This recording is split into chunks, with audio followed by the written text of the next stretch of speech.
Hi there, Libra. Welcome to your 2026 year ahead horoscope. We will look at the major shifts and changes that you're going to be experiencing in the coming year by looking at the planets of Jupiter outward to Pluto. We'll also look at how the eclipses are shifting in your chart and feeding into a lot of these changes. So this is for Libra rising, especially because then all of these placements will align perfectly with the whole sign houses in your chart that they correspond to.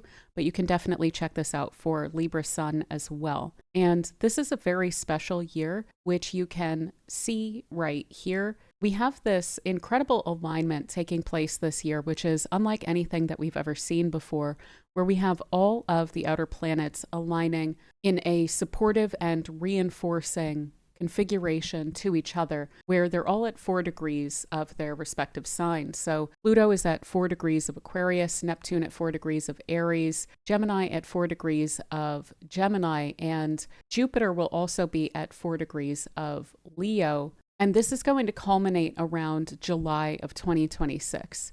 So that is going to be the height of this year. But the reason that I point this out is that this alignment looks so much to me like a call to action to a lot of people, and especially to people who have placements in their chart around 4 degrees of any given sign, because then that placement will be really strongly activated this summer. So if you're interested in checking out if you have any placements around 4 degrees, you can do so by casting a chart at astro.com or astroseek.com. Of course, I can also check this out for you. I do year ahead forecasts, I do year ahead horoscopes and natal readings, and have gotten into a habit of looking for placements around 4 degrees to be able to lay this out for people, since that'll be extremely personal. But looking at this year from the perspective of Libra, we will go through all of these alignments, and I'm just going to lay out some of the dates for you at first, and then we'll go through and delineate each of them in turn. And then as we go through it, we're going to speak to how these are all reinforcing each other as well. So there's this other really significant alignment taking place in 2026, which is the Saturn-Neptune Conjunction at 0 degrees of Aries, and that'll be exact on the 20th of February of 2026, just after Neptune moves into Aries into your 7th house on January 26th of 2026, and just after Saturn moves into this house on February 14th of 2026. They'll conjoin exactly again on the 20th of February, and then they will continue in these signs and in that 7th house of yours together beyond the end of the year. Saturn's going to stay there with Neptune into 2028, and Neptune will remain in this house until about 2038, 2039. Uranus will also be moving into your 9th house as it moves into Gemini on the 26th of April of 2026, and it will stay there beyond the end of the year all the way into 2032, 2033. Jupiter will also be moving into your 11th house when it moves into Leo on the 30th of June of 2026, and that will also stay there beyond the end of the year into about June, July of 2027. So it'll be there for a year from the summer of 26 to the summer of 27. Pluto will be in your 5th house all year. It's been working its way into that 5th house of yours as it keeps moving into Aquarius since about 2023, but it's in this place now permanently. But we'll still look at it in part because it's going to be a significant influence to varying degrees year after year, but additionally because of the fact that it is reinforcing all of these other alignments, and it's also going to be emphasized by the eclipses, which are shifting. So we will still have a lunar eclipse in Virgo in March, and we will still have a lunar eclipse in Pisces in August. And we'll talk about those, but we're also going to be having our solar eclipses this year in Aquarius and Leo. So we'll have that solar eclipse in Aquarius in February of 2026, and then a total solar eclipse in Leo in your 11th house in August. So with that said, let's go ahead and dive into all of this and what it means. So the Saturn-Neptune conjunction, this is going to be speaking to dissolving of old structures, testing our faith around the issues that are highlighted by the house that it's transiting through. It's going to be bringing up matters of healing, releasing, reimagining, boundaries, and discipline for you in your seventh house, which has to do with other people, especially one-on-one connections with other people. So this can be a marriage partner, business partner, close friends, other close one-on-one connections. This also, to me, speaks to matters of how it is that you relate to others and how you manage your relationships. So we can see how there's a lot of processing of pulling back layers that are no longer useful to you with regard to your relationships. So the old narratives that you've held on to, the old stories that you've held on to about how you should relate to others, how significant or how much of a priority in your life other people should be, what kinds of sacrifices you should make for other people in your life, etc. There's a lot of potential disillusionment along those lines, especially on the front end of this transit. So in the February-March timeframe, when we have Saturn really close to Neptune, that's when the veils are being removed. And there's a need to be increasingly thoroughly honest with ourselves about what our expectations are in connections, what our boundaries are in connections, whether these are healthy for us as well. If there are any self-limiting beliefs about, again, how much you should prioritize yourself versus other people, this is going to be speaking to that quite a bit. And it's also really going to point out that disillusionment, it's the removal of the illusion. And a lot of those illusions are going to be around any sort of tendencies that you have to over-idealize partners or to overgive in connections, to have kind of porous boundaries. So I wouldn't be surprised if, again, especially early on in that February-March timeframe, before Saturn starts to move off of Neptune, that's a different phase of this that we're going to speak to, but especially during that exact conjunction, if there are some relationships that you're deciding to put a lot less effort into or to deprioritize, to release, because perhaps you feel like you're not able to grow with that person anymore.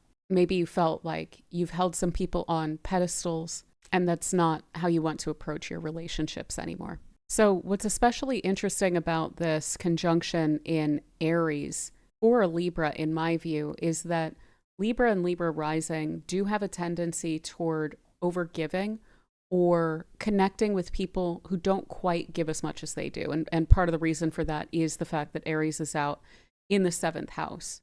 And one thing that I typically recommend to Libra rising, regardless even of whether this transit is going on, is this need to claim that seventh house for oneself, to claim that Aries energy for oneself, so that it's not just showing up as rather demanding, possibly even pretty conflictual people that you're trying to assuage or that you're trying to harmonize with or that you're trying to serve or give to or satisfy in some way or another.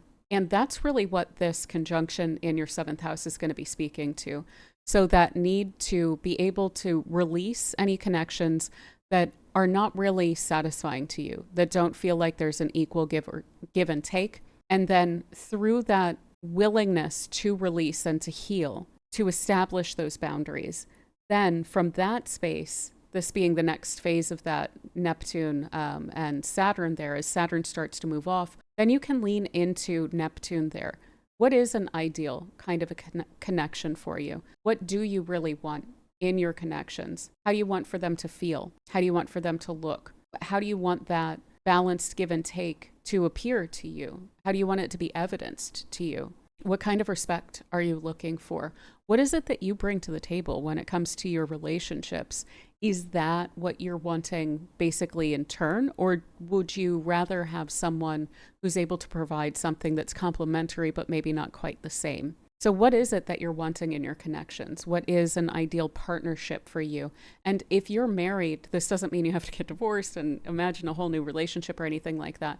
This can have to do, again, with friends or business partners, though I would recommend utilizing this alignment to just take a look at a marriage as well. You can always tweak around the edges. You can always work with that partner, hopefully, to be able to bring into concrete form a more idealized version of your connection together, a more supportive, more compassionate, more sensitive kind of a connection that's very understanding of each other and each other's expectations and boundaries and things like this.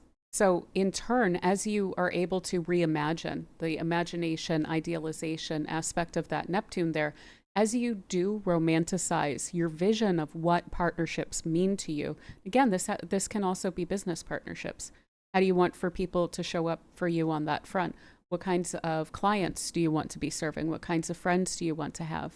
As you get that image clear for yourself, that vision clear for yourself, what's so great about having Saturn there with that Neptune is that it's able to, in a very disciplined and very sustainable way, it's able to bring that into form. It's able to make that real. The discipline that it winds up bringing means that vision that Neptune carries, it's not just going to remain in the ether. That Saturn is going to be putting a solid 2.5 years worth of effort into creating that reality for you to actually be experienced. So there's an opportunity here to dream up a new way of relating and then make it a reality, which is absolutely beautiful in my view.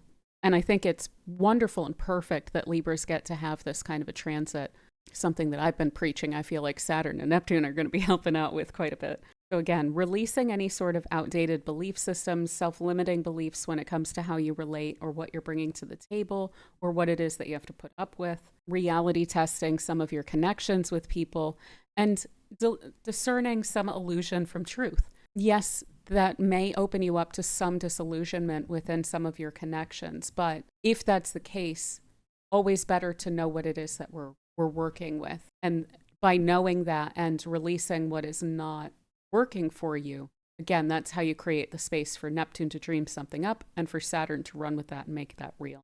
So building those new long-term visions of how you want for your relationships to go.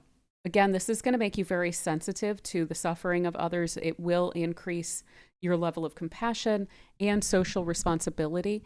So I would say in the beginning, when there's still a bit of that confusion and that fog of Neptune sitting right on top of Saturn there, I would watch out for that a bit. But if you do wind up overgiving, if you wind up really putting yourself out for someone who's not willing to help themselves, etc., if you wind up really giving, and receiving nothing in return, rather than feeling frustrated with yourself about that or beating yourself up about maybe that's a pattern or something like this, allowing for that to be a catalyst for this is the kind of energy that I want to be receiving.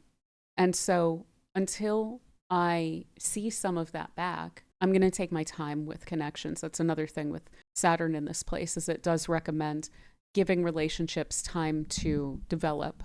So before giving, enabling people to kind of prove themselves to you on some level. You may find that there are people who are very reliant upon you, though. So you may be encountering some kind of needy people. Maybe they need a shoulder, and that's wonderful if you're able to provide that.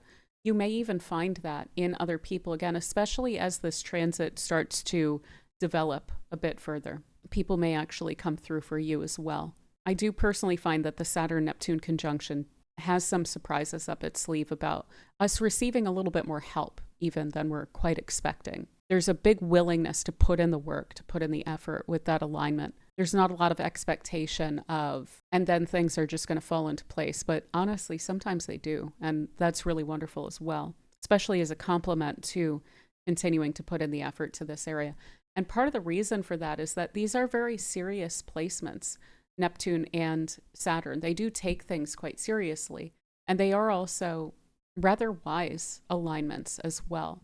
It's through taking seriously how you relate to others and how other people relate to you and how you're wanting to experience that you're able to see that realized. So yeah, a lot of opportunities to heal some ego attachments to outdated ways of relating, to grounding an ideal of partnership into a practical and reliable form through the utilization of boundaries and self-respect and things like this. A lot of development of mature compassion and being able to create structured connections with people, but also sensitive connections with people as well. But just watch for some weakened boundaries in the beginning of this, some confusion, some kind of wanting to escape some of the questions that are coming up in February, March. It's not trying to make things complicated. It's just trying to point out, hey, this is what we're going to be working on for a little while here. So these are some of the issues that we're going to be addressing. How do you want for them to look? And then let's get to work on that. Additionally, this can bring up some matters of guilt. So that's where some of that compassion and understanding of suffering and sensitivity and stuff like that can come in as well. But try not to be guilty about establishing boundaries, or try not to be guilty about not putting yourself out to fix things for people who are not willing to fix things for themselves, etc. Now, this is all going to be flowing into this Jupiter that you're going to have in your 11th house as well, quite nicely. And that's going to bring some of those big questions about how you're relating in one-on-one partnerships into your group associations and group dynamics as well, which show up in the 11th house. And you should have some friends who are really supportive of some of the changes that you're making.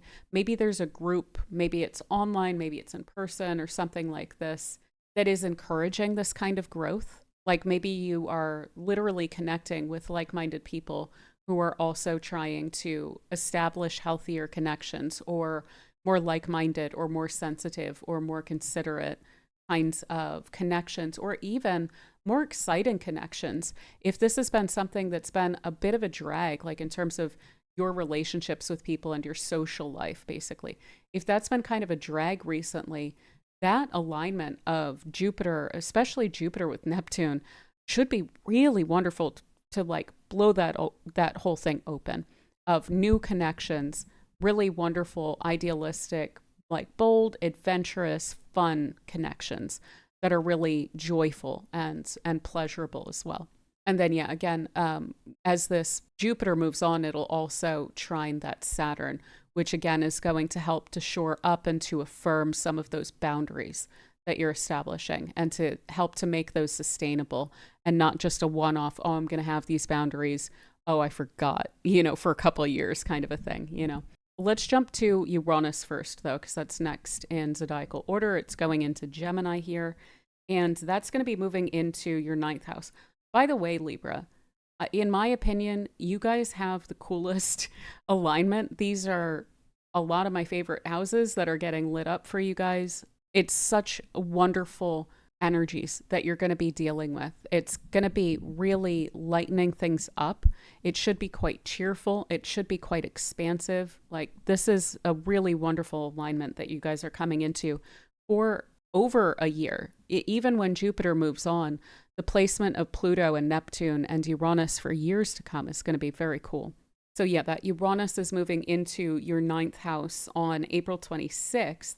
And that's going to be bringing in a lot of innovation, freedom, disruption, acceleration, awakening as well, like sudden breakthroughs, quantum leaps in this 9th house area. And your 9th house is going to be speaking to matters of your worldview, your belief systems, what you feel like your place is in the world, what you feel like is possible for you. This is the place of the expansion of your horizons and experience both in a circumstantial sense, but also in the sense of knowledge. So education, higher education especially, shows up here. Travel shows up here. Legal considerations can also show up here. This is also a place of publishing, putting yourself out there in the world, so that Uranus is going to be working to liberate you in all of these different kinds of ways. So you can have some absolute sudden breakthroughs, real quantum leaps when it comes to matters of your worldview, challenging any sort of dogmas or assumptions either that you have held on to and that haven't quite been serving you, or you could be challenging other people's dogmas and assumptions and being a real catalyst for opening people's minds. You may also, especially with the sextile between Jupiter out in your 11th and then Uranus in your 9th, be really loving like cultural diversity, digging way into the humanities, all these social questions and social causes and things like that.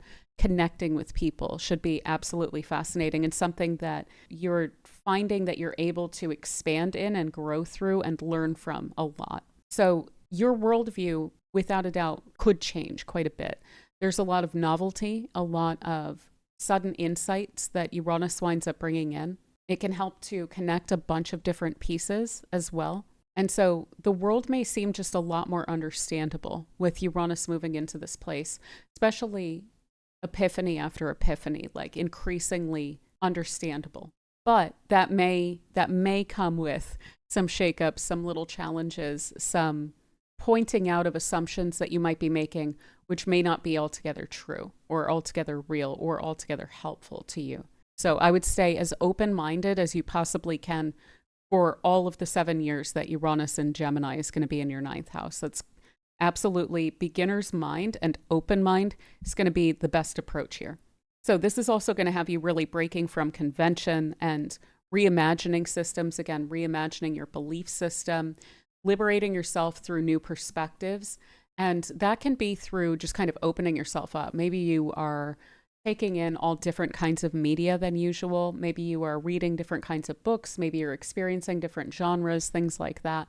But you could literally be studying, and you may get a really strong urge to take courses or to read a whole ton. Like, this could be self-guided study without a doubt. It doesn't have to be in a university or with online courses or anything like that, but also through travel. So you could have some sudden, sometimes even surprising opportunities to travel, but certainly an urge or a feeling kind of stir crazy or wanderlust to go experience new things, to have novel boundary testing, pushing yourself beyond your limits kinds of experiences out in the world.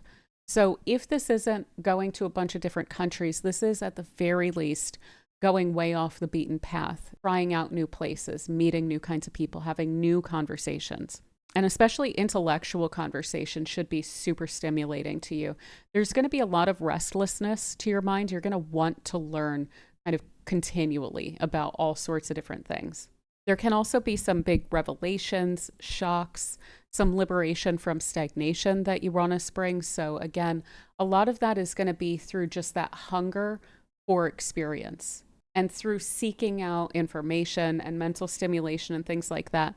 Those revelations, those shocks, that shake up, getting yourself out of a rut is going to kind of come naturally through that as well. You may also find yourself very inspired to speak out, to say certain things, maybe to publish. You have Gemini already in your ninth house anyway, or to teach.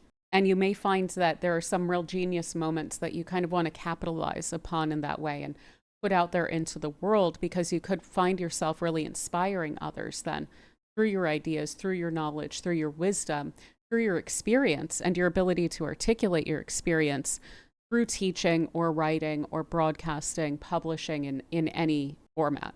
This is also going to be encouraging a lot of cultural shifts. So taking into perspective different types of cultures. Maybe there are certain belief systems or certain cultures that you felt really aligned to up until this point. And this is going to be adding in or injecting new ideas, new perspectives that you haven't quite experienced yet. And having a lot of awakening, epiphany, those aha moments through those experiences as well. So there's a lot of opportunity for really inventive, creative, potentially very bold and very brilliant self-expression out into the world, for really following your path of growth that is really originally and authentically for you, not based on necessarily what the expectations of others are for you, but really pushing yourself outside of a comfort zone, that Uranus, embracing a lot of freedom, and also being very willing, again, with that open mind, to reframe your narratives and to take in these really radically new perspectives. Now, I will say, please don't resist any of that.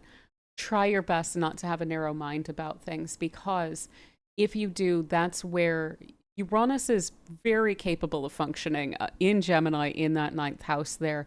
And for instance, if you were to get really locked in on one assumption about, let's say, some specific other culture, and then that Uranus comes through and it winds up putting you in a conversation with someone where you're doubling and tripling down on, no, this culture is XYZ. You wind up just in that conversation full on proven wrong.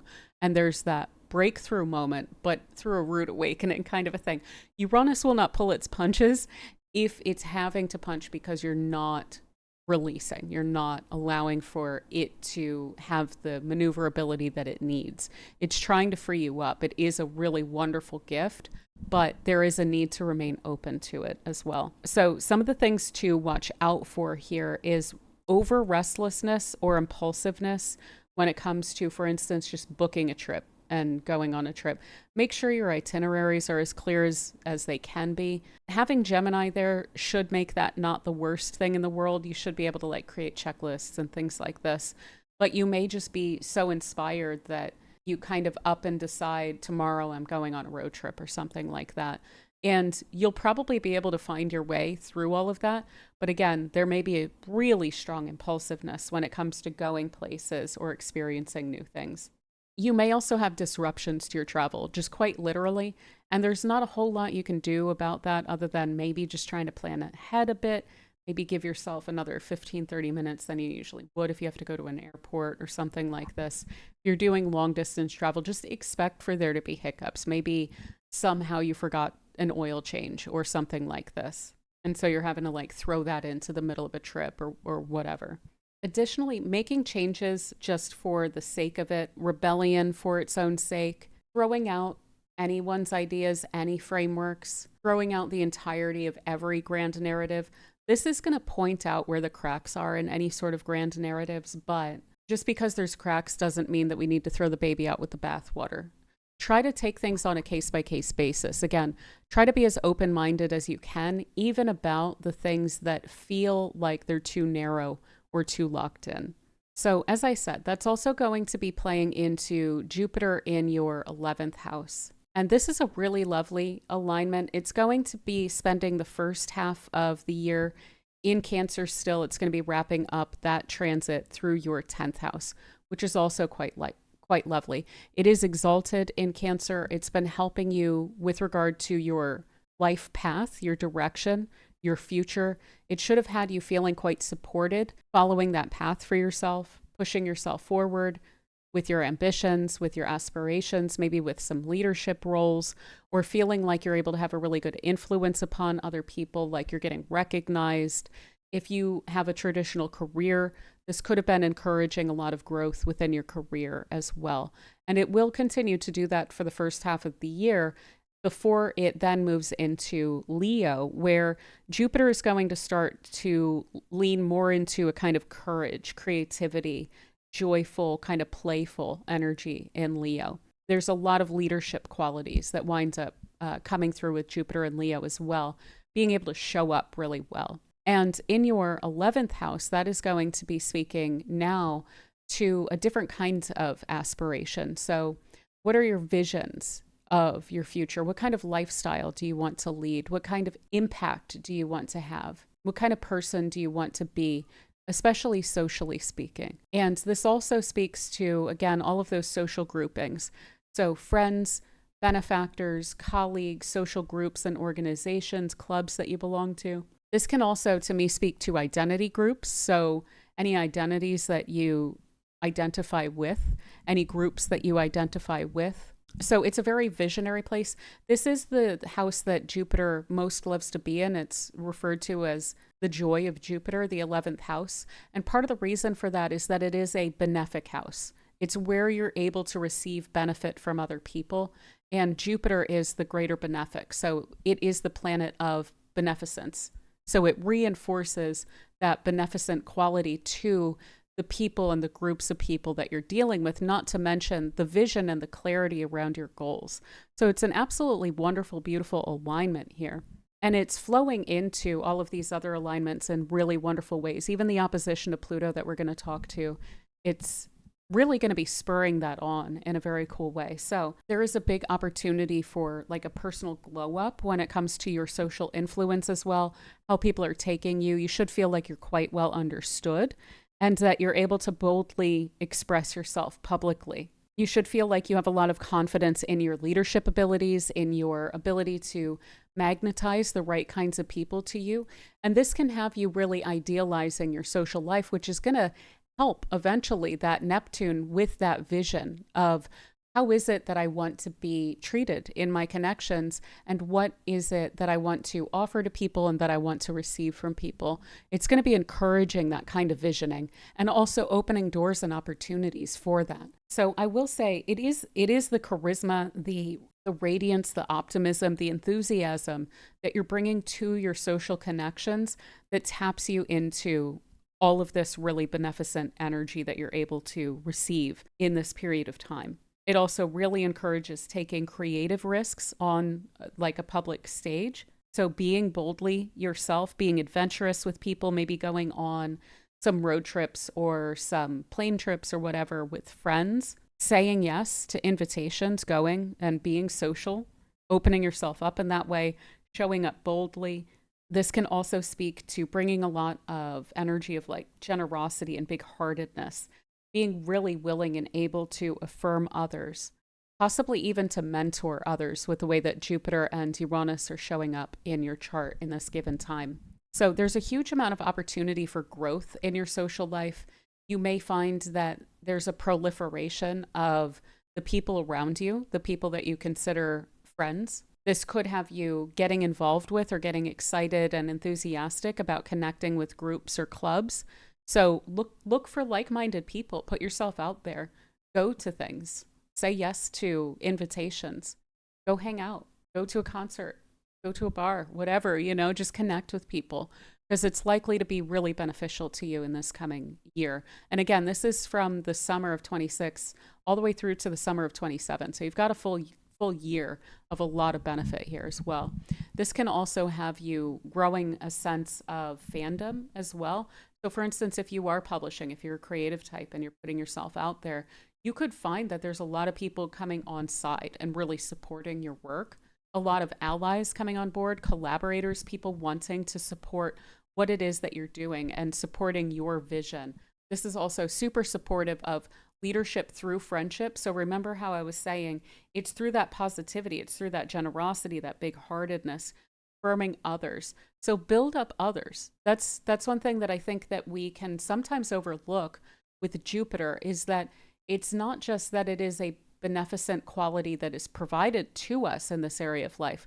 It's also a desire that we have and wonderful opportunities that are available to us through representing Jupiter in this area of our life as well. So when it comes to your friends, when it comes to your allies, when it comes to people that you're inspiring, when it comes to social causes, lean into those qualities of trying to affirm others or build them up. Maybe this is a social cause, a political cause. Maybe this is some charity or something in your local community. Maybe this is an office, like a local office or something that you're wanting to run for. And you're wanting to bring some new ideas. You're wanting to inject some consideration of the community into those roles or something like that.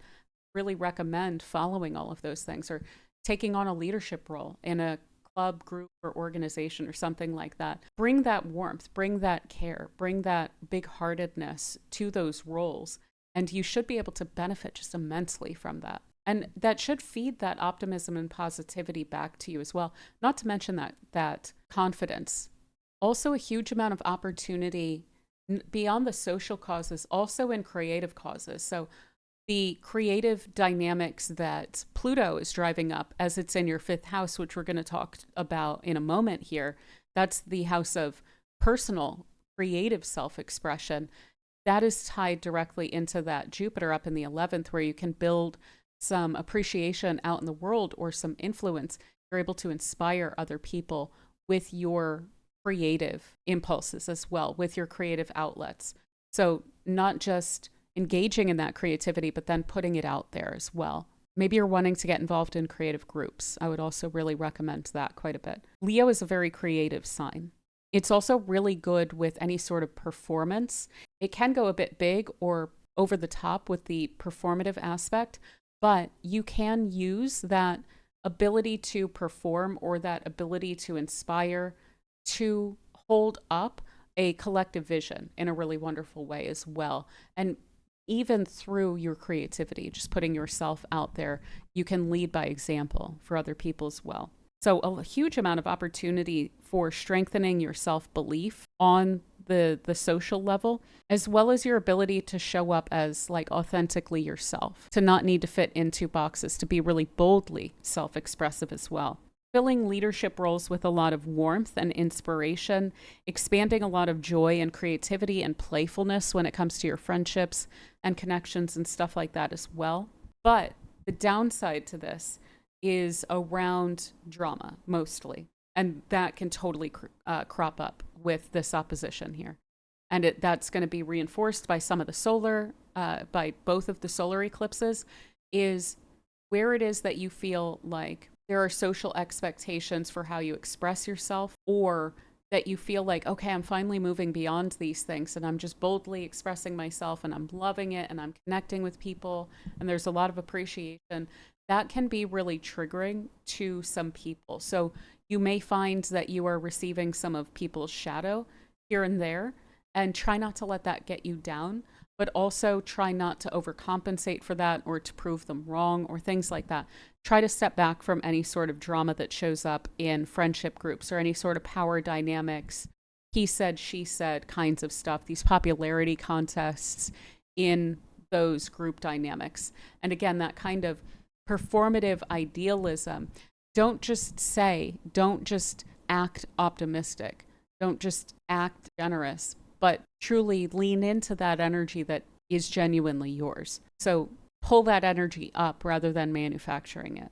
Additionally, with Leo, with Jupiter, with the South Node and the Leo eclipse that's coming up in that 11th house for you, try not to compare yourself to others. Try not to be too competitive with others. You should hopefully only be competing with past selves, so forth. There can be some envy as well that gets stirred up, and that might not just be something you're triggering in others. That might be something that's cropping up in you a bit. Try not to so much be fueled by envy. I mean, better to be fueled by it than to just let it fester. But really try to embrace this idea that you're not in competition with others, and you shouldn't want what others have. You should want what is for you. And this is really about embracing what is for you, knowing that you can have that you can create that for yourself, and then putting yourself in the best energy to be able to receive that as well. This is going to be interacting quite a bit with Pluto, which is in your 5th house in Aquarius for the whole year and for about 20 years to come. I don't know if I mentioned it, but Pluto's going to be in that 5th house of yours for about 2043, 2044. So we've got almost 20 more years of this. And Pluto itself speaks to matters of power, transformation, personal regeneration, depth, surrender. There can be a lot of deep change and purging kinds of energies that comes through it, facing the shadow, and empowerment that you're able to derive from all of these processes, and especially remaining kind of open to those processes and not resisting them, which is sometimes what we do in a kind of knee-jerk reaction to a Pluto transit. So this is speaking to a kind of death and rebirth process when it comes to your creativity, your self-expression. So shedding the old self-limiting beliefs, again, the inhibitions, any sort of trying to fit social roles or trying to fit into social expectations, older or outdated versions of yourself. Maybe they were authentic, but maybe that's just not you anymore. Maybe this is putting you in touch with a much more meaningful creative medium or creative outlet for you as well.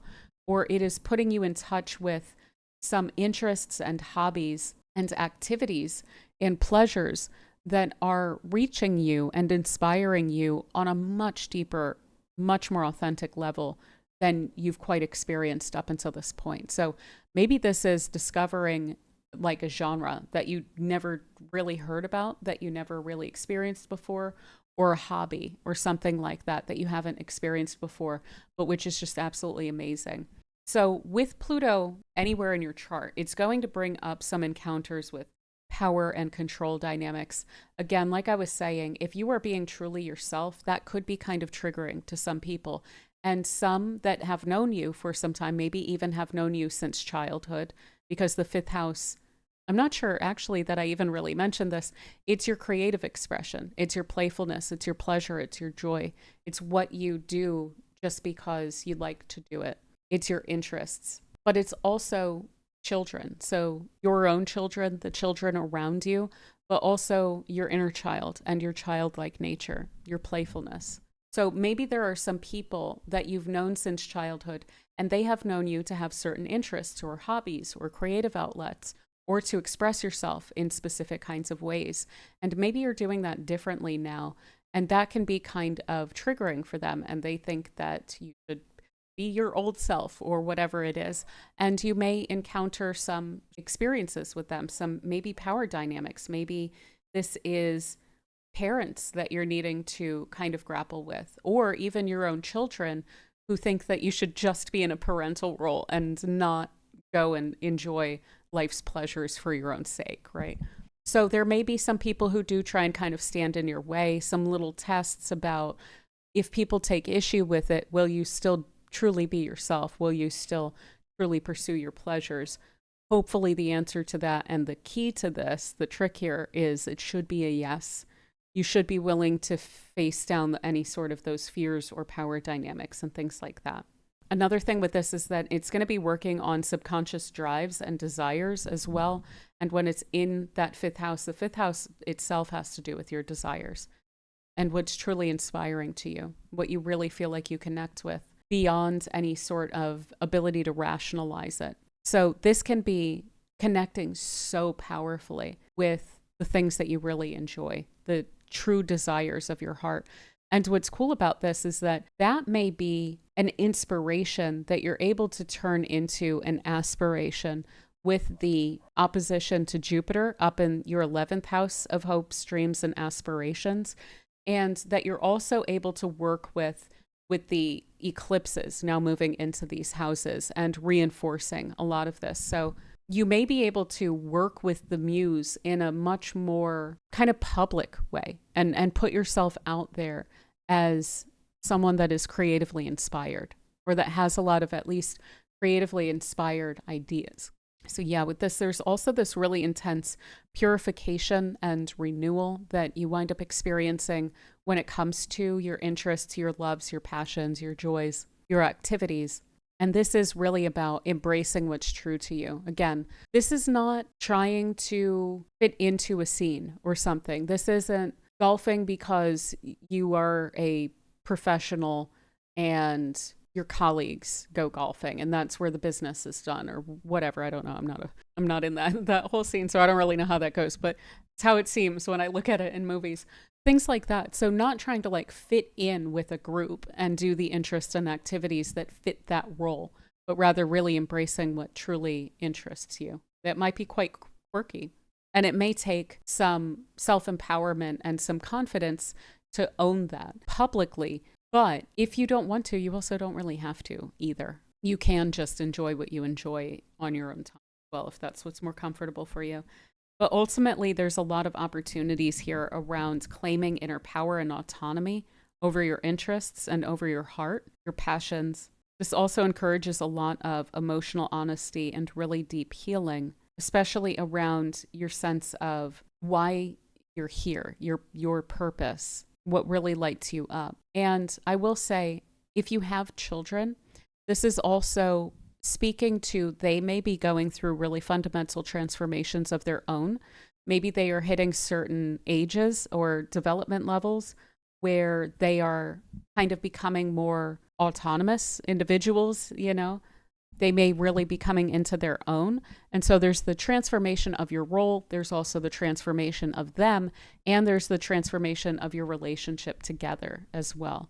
There may be some intense conversations or experiences that you have with your children. This could wind up deepening your connection with them as well. But when it comes to your children, when you have Pluto in this house, it will require a huge amount of emotional honesty, at the very least on your part, hopefully on their part as well. So creating as safe a space as you can for them to be honest with you about how they're feeling about certain things is the way to get the best out of this alignment.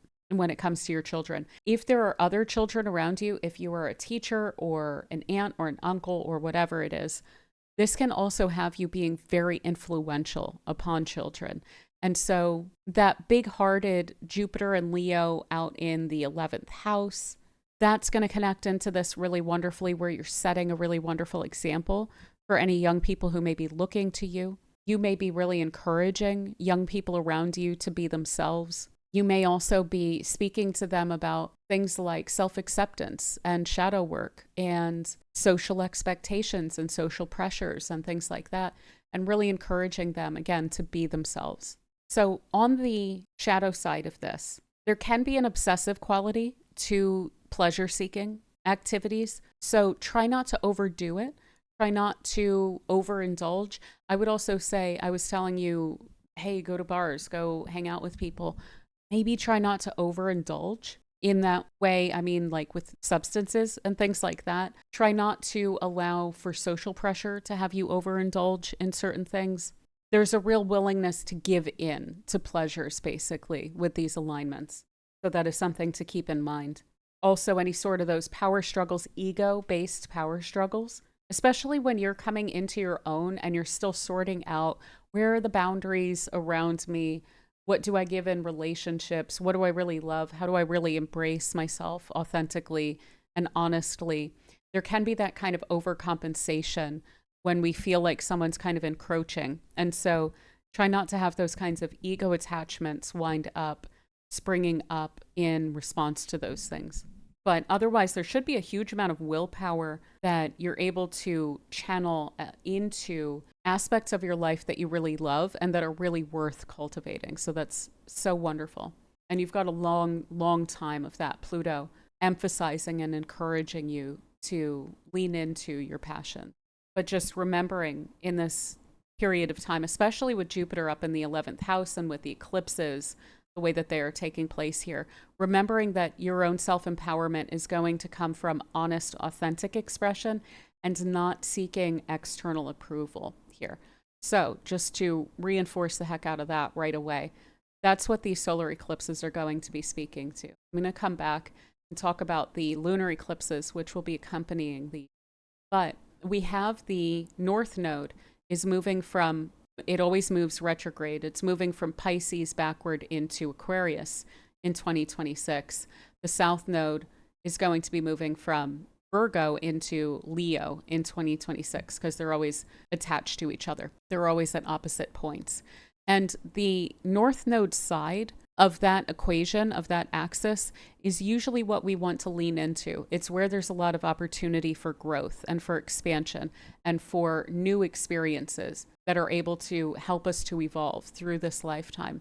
And on the South Node side, there's something of a natural gift. There's something of a given that's there that we may find ourselves over-relying upon. And therefore, we're encouraged to recognize that we've already got that down. We're good on that front, so we don't need to reinforce that. We should be focusing on the North Node side. So for you, what this is going to be speaking to is well into 2028, we're going to have these eclipses in your 5th house on the North Node side and on your 11th house, in your 11th house on the South Node side. So this is encouraging a huge amount of personal growth through creativity, joy, and authentic self-expression. So a lot of what I was just saying with Pluto there, you're encouraged to lean into that direction. Authenticity, autonomous, bold self-expression, being yourself, being quirky, enjoying what you enjoy, not worrying so much what other people are thinking, and trying to strip away any sort of inhibitions that you may have about who you are. Reclaiming that individuality and releasing on the South Node side over-identification with other people, with groups, with those group identities that I was speaking to with the 11th house, that which we identify with. This is about coming into your own, not fitting into a group. So the shadow side of this is that kind of losing the identity in the group think, or releasing so much on both sides, basically, that you are not putting your self-expression out there at all into the world. Now, that is a lesser likelihood kind of a thing, but you could find that there's still a bit of inhibition around expressing yourself. So that is really important to release and to lean into confidence in who you are as well. And that's what that is going to be really emphasizing for a couple of years to come. Now, you may have some big shifts and changes as well in who you're hanging out with, in what some of your dreams and aspirations are, in what some of your interests, your hobbies, your activities are. You could have children kind of coming of age. Maybe they are going to college, or again, getting into new levels of their personality development and them becoming more autonomous as well. You may have some real breakthroughs when it comes to your inner child and any sort of suppression that you've done along those lines. finding ways to allow for that inner child to come out and to be embraced as well. You may find yourself having children for the first time as well with these alignments. But it's about leaning into what you really enjoy and making space and prioritizing that. That's a lot of what so many of these alignments are in your chart, is embracing that personal expansion, personal growth, loving your connections, leaning into your confidence, leaning into your joys, leaning into your aspirations, believing in yourself. That's why I'm super jazzed about these alignments for you, because they're really cool. They're all really quite positive and supportive. Now, you will still have the lunar eclipses will be taking place in your 6th house and your 12th house. Also, I think that I mentioned the dates, but let me just double down on that real quick. You'll get the solar eclipse in Aquarius in your 5th house, which is especially this area of these notes here. That is going to be the 17th of February of 2026. And again, going into 2028 periodically in the winter and summer months. You'll get a solar eclipse, then a total solar eclipse in Leo on the 12th of August of this year. The lunar eclipse dates, again, just in case I didn't mention them, you'll get a lunar eclipse in Virgo in your 12th house on the 3rd of March of 2026. And then you'll get a lunar eclipse in Pisces in your 6th house on the 28th of August of 2026. Now, those are going to be quieter, the ones in Pisces and Virgo. It's lunar eclipses. You're wrapping up a cycle.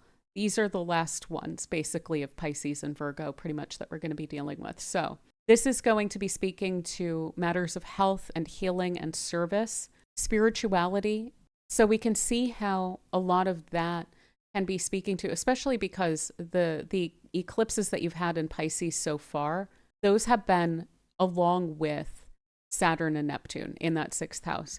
So you may have emphasized so much being of service to other people, being compassionate, taking care of people, being there, showing up, doing good work, etc., that maybe your boundaries became kind of porous along those lines. And maybe that is some of what that Saturn-Neptune conjunction in your 7th house is going to be speaking to when it comes to creating boundaries and things like that.